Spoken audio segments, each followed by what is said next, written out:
Once upon a time, there was a place of carved stone faces. A man with a lantern lay sleeping a dreamless sleep. The man knew nothing.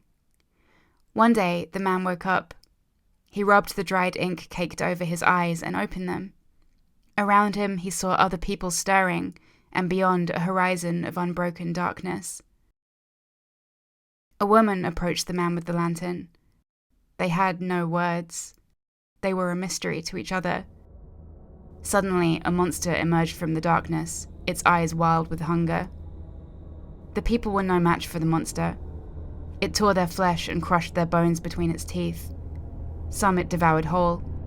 Overcome with terror and grief, the man with the lantern collapsed to the ground. Cold stone noses pushed into his side. There was no escape. But the man did not want to die. Desperately grasping at the cold stone faces, he felt a crack. A piece of stone came free. It was sharp and deadly. The man with the lantern scrambled to his feet. He took a deep breath and roared into the darkness. Somewhere in the place of stone faces, nameless men and women stand together. They have nothing but a need to survive and a lantern to light their struggle. Hey everyone. With our last campaign having ended in bloodshed and misery, it's time to start again. In the next few videos, I'll give tutorials for monsters that I haven't covered before, as well as a more successful attempt at the Butcher. At least I hope. For this first video, I'm going to speed through the details that we already mentioned in the previous campaign so that we can get straight to new things. I'll just give you the overall story of what happens with our settlement and some tips so you can hopefully fare better in your campaigns than we did last time. So, here we have 4 new survivors. Epilucy, Influenza, Elisma, Exacary. As always, I'm joined by my friend Boar, and for our White Lion fight, we're going to try and get the most resources possible by only using Fist and Tooth to attack it. Because Fist and Tooth comes with Deadly built in, we're twice as likely to critically hit and hopefully earn extra White Lion resources. And because the Prologue Lion has such low toughness at 6, the lower strength on Fist and Tooth is less of a liability for hitting reactions from failed wound attempts. We'll also throw one of our founding stones on our first turn to exploit the fact that we know the first hit location in the deck, Strange Hand, which will give us a survivor with +1 strength. Let's begin. The monster attacks, going after Influenza, who gains 1 insanity because she's the monster controller. She takes a body and waist damage, and in retaliation throws her founding stone, which we knew would hit Strange Hand, giving her +1 permanent strength in exchange for her 1 survival. Exacary quickly followed up with a wound to the ding-dong. On the monster's turn, he bit Exacary in the head, knocking him over, and a failed reaction from Influenza knocked her over too. We trade hits back and forth for a while, with us causing a couple of persistent injuries, and the lion knocking us over and luring us into the trap. Then he drew Enraged, a mood that gives him +1 damage. This makes his power swat deal 3 damage, immediately forcing Epilucy to use her survival to prevent it. With the monster hitting much harder now, we really need to get him down quickly, but in our following turns we miss him repeatedly. He claws Influenza for 4 damage, and having used her only survival to get the +1 strength earlier, she gets pretty jacked up and falls over.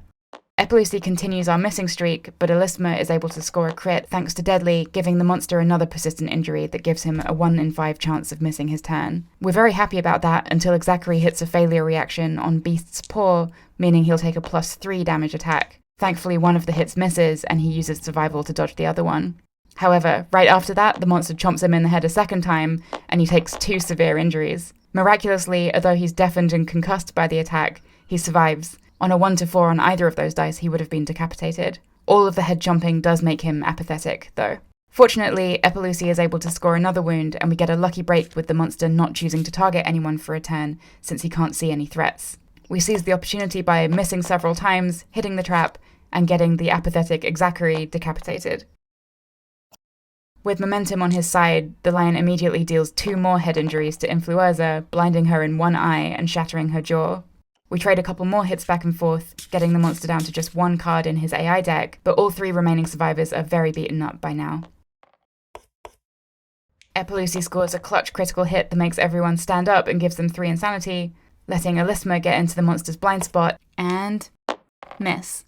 Then Influenza misses as well because of her missing eye. He turns around and causes another severe injury to her, which kills her. With Epilusi missing both of her attacks that turn and only Elisma remaining to go, Boar elects to throw a Founding Stone to finish the monster off, thankfully killing it. This was me and Boar's first time trying Fist and Tooth for the prologue fight, which should have yielded some resources, but in this instance we just did lots of persistent injuries and didn't actually get any extra resources at all. Still, we draw our basic and White Lion resources, getting a hide, 2 organs, 3 bones, a scrap, and a wildcard resource. And our 2 remaining survivors, Epilusi and Elisma, limp from the scene. Finding 10 survivors huddled around a towering pile of lanterns, we create our settlement, naming it Affliction. With only Epilusi and Elisma surviving the prologue, that brings us to a population of 12. The other survivors we call Migraina, Insomnia, Hypertension, Measly, Jaundice, Nausea, Glaucoma, Vertigo, Bipolypsed, and Sinusiris. My first settlement phase tutorial covers this next part in proper detail, but to summarize, Insomnia ponders the meaning of existence, gaining +1 understanding and courage, but missing the next hunt. Having sustained casualties already, we trigger the principal death event. We choose Graves over Cannibalize, so we have +1 understanding for new survivors. The event also gives Nausea +1 luck, and since both of the survivors I was controlling before died, I decide that I'll take her out for the next hunt along with Hypertension. We craft some gear from our first haul of resources, and knowing that the next monster will have a higher toughness than the prologue lion, we know that we need to make some weapons. We make 2 bone darts and a bone blade, along with 2 pieces of rawhide armor and a monster grease. The rawhide armor will give us a slightly more durable survivor who can also manipulate the AI deck of anything we hunt, while the other survivors can focus on attacking.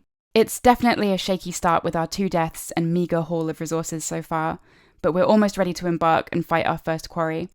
There's just one more thing we need to take care of.